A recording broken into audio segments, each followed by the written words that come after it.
All right, guys, this is my 2014 Jeep JK Unlimited Rubicon with a 6-speed manual transmission. And I just got done installing this TERAFLEX 1.25-inch body lift. And it'll literally tell you in here that right there at the bottom, Jeeps with a manual transmission will require the shifter boot to be trimmed or have a shifter extension installed. Now, Rough Country sells a little shifter extension.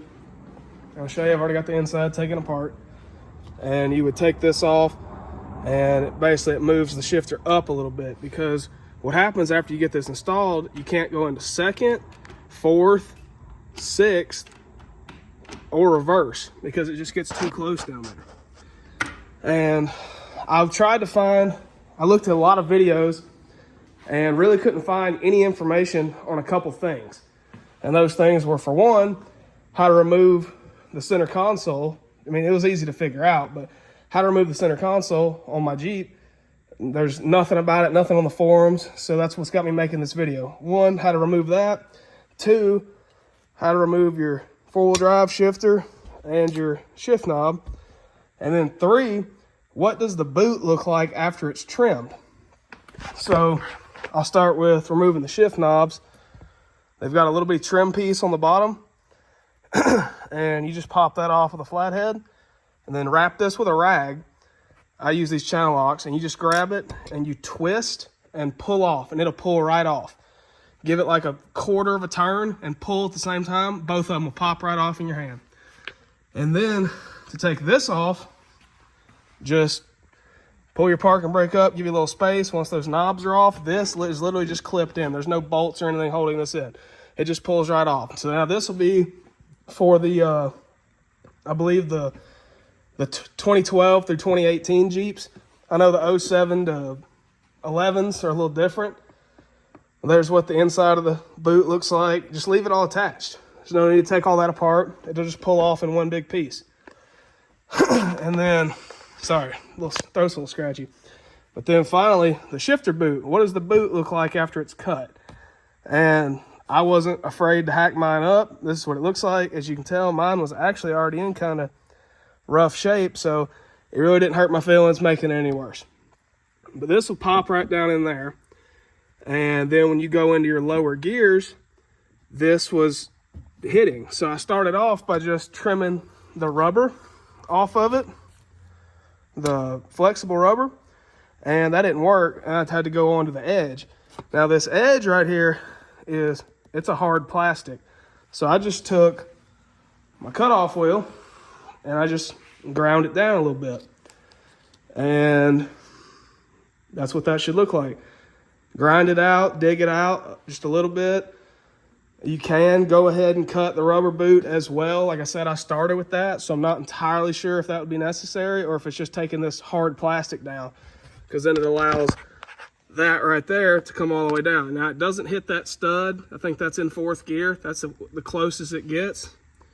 You notice if I pull on it, it will just barely touch it, but that's all the way in gear. And the reason that you have to do this is because in all your lower gears, second, fourth, sixth, and reverse, it either won't even go in like mine wouldn't, or it will pop out of gear while driving, apparently. Now I'll get this all put back together and show you what it looks like.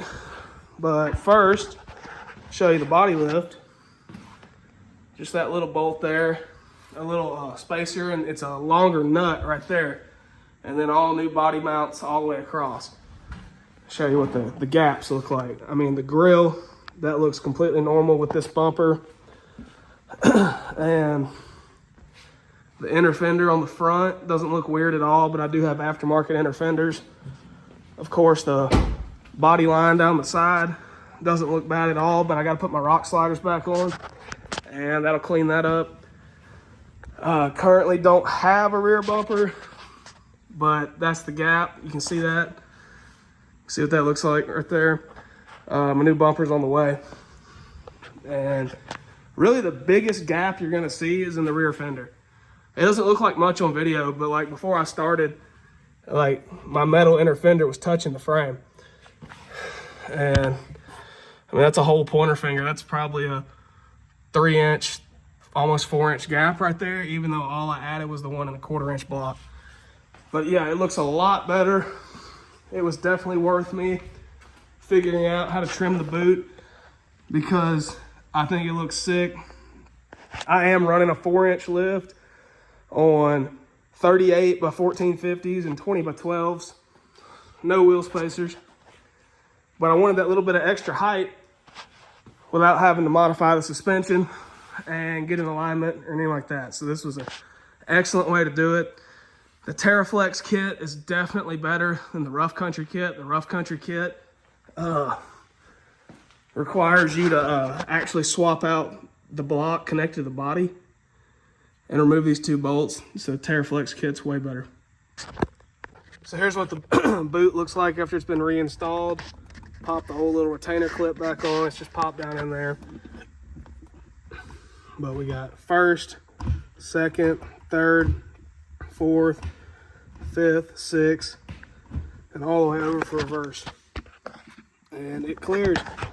So you can see that's why where this fat shift knob is, that's why I had to take out that plastic right there. I guess you could just remove this, but, and also I don't really like how it's got a gaping hole in it. Not much you can do about it. I don't really think a bunch of water or anything will get in there.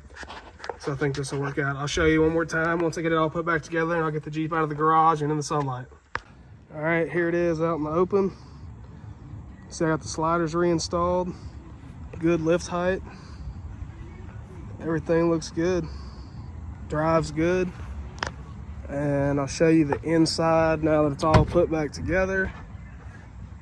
It looks just like factory. And I will say, I'm not gonna lie, I did have to do one more thing. Now the shifter boot, the inner boot, so this is the outer boot, the inner boot's what you saw me cut. That is required, that has to be done, but I did have to do one more thing. In 4th, 6th, and reverse, after putting it back together, the shifter lever itself was still hitting the console, and I didn't want to trim the console. So it's hard to see. I can't pull it all the way down. But I did have to take that actual shifter, heat it up, and bend it up just a hair. But you can see, like, it didn't get too close to the AC controls or anything like that. And then the hardest one, all the way over, and then the reverse. Clears. And that's how you do it.